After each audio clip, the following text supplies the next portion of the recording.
ప్రియమైన దేవుని పిల్లలారా, ప్రభు అయిన యేసుక్రీస్తు వారి పేరిట ప్రతి ఒక్కరికి శుభాభివందనాలు తెలియజేస్తా ఉన్నాను.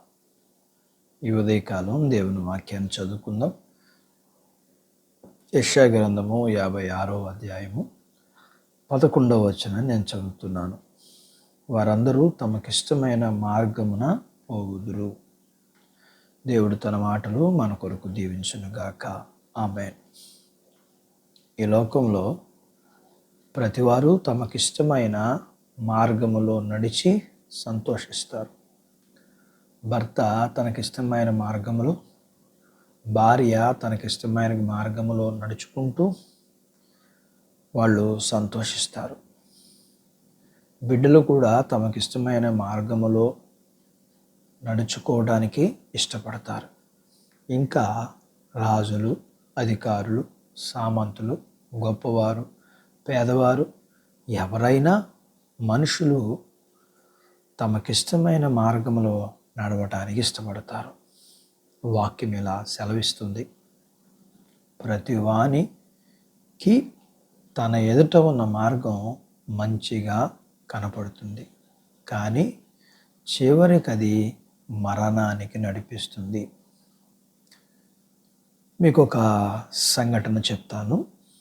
ఒక వ్యక్తి సముద్రానికి వెళ్ళాడు. లోతుకి వెళ్ళాలనుకున్నాడు. అలా వెళ్తే గొప్ప అని అనుకున్నాడు. అది అతనికి మంచిగా అనిపించింది.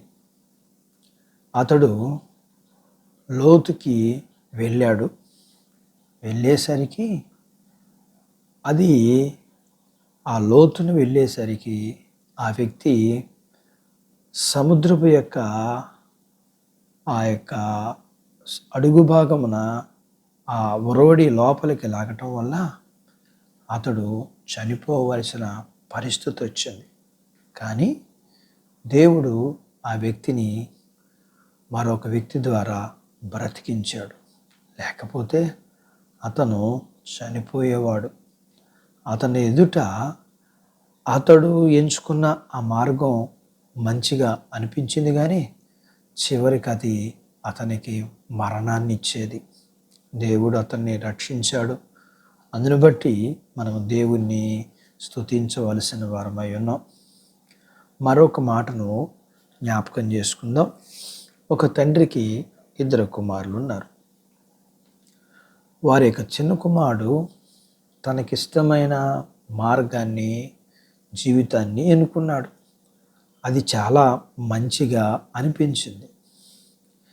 తండ్రిని విడిచిపెట్టి తనకిష్టమైన జీవితాన్ని జీవించటానికి తండ్రి దగ్గర ఆస్తినంతా తీసేసుకుని దూరదేశం వెళ్ళాడు. తాను ఎంచుకున్న జీవితం చెడ్డ జీవితం. ఆ జీవితాన్ని తను జీవించాడు. అయితే చివరికి డబ్బులన్నీ అయిపోయినాయి. స్నేహితులు కూడా విడిచిపెట్టేశారు. అయితే ఇప్పుడు ఇష్టమైన జీవితం పోయింది. ఇప్పుడు అతను దరిద్రుడుగా అయ్యాడు, పనివాడిగా అయ్యాడు, తిండి లేనివాడిగా అయ్యాడు, దిక్కు లేనివాడిగా అయ్యాడు, దుఃఖం కలిగిన వాడిగా అయిపోయాడు. ఎందుకంటే తను ఎంచుకున్న మార్గం అది అతనికి నష్టానికి నడిపించింది. ఈ ఉదయకాలం వాక్యం వింటున్న నీవు నీ జీవితాన్ని నీకిష్టంగా కాదు, కానీ నీ జీవితాన్ని దేవునికి ఇష్టంగా, దేవునికి ఇష్టమైనట్లుగా నీవు నడుచుకున్నట్లయితే నీ జీవితం బాగుంటుందని దేవుని సేవకుడిగా నేను మనవి చేస్తున్నాను. వాక్యం ఇలా సెలవిస్తూ ఉంది: నీ మార్గము ఆయనకు అప్పగించము, నీవు ముందుకు వెళ్ళు, అప్పుడు ఆయన నీ త్రోవలు సరళం చేస్తాడు. అప్పుడు నీ జీవితం క్షేమంగా ఉంటుందని మనవి చేస్తున్నాను. అటు బాధ్యత దేవుడు మనందరికీ దయచేయునుగాక. ఆమేన్. ప్రార్థించుకుందాం. ప్రేమ కలిగిన మా ప్రియ పరలోకపు తండ్రి, మీ పరిశుద్ధ నామాన్ని బట్టి మీకు వందనాలు. ఈ ఉదయకాలం వాక్యం విన్నా మీ పిల్లల కొరకు ప్రార్థన చేస్తూ మీ పిల్లలందరూ తమకిష్టమైన మార్గంలో నడుచుకోక మీకిష్టమైన మార్గం ఏదో తమ జీవితాన్ని మీకు అప్పగించి మీకిష్టమైన మార్గంలోకి మీ చేత నడిపించబడే వారిగా ఉంటూ దాని ద్వారా కలిగే ప్రతి పరలోకపు భూ సంబంధమైన దీవెనలు పొందుకోవడానికి మీ పిల్లలకు సహాయం చేయమని, వాక్యం వింటున్న మీ పిల్లలని, వారి కుటుంబాల్ని, వారి కలిగినంతటిని మీరు దీవించి ఆశీర్వదించమని యేసు ప్రభువారి నామంలో స్తుతించి ప్రార్థించి వేడుకుంటున్నాము తండ్రి. ఆమేన్.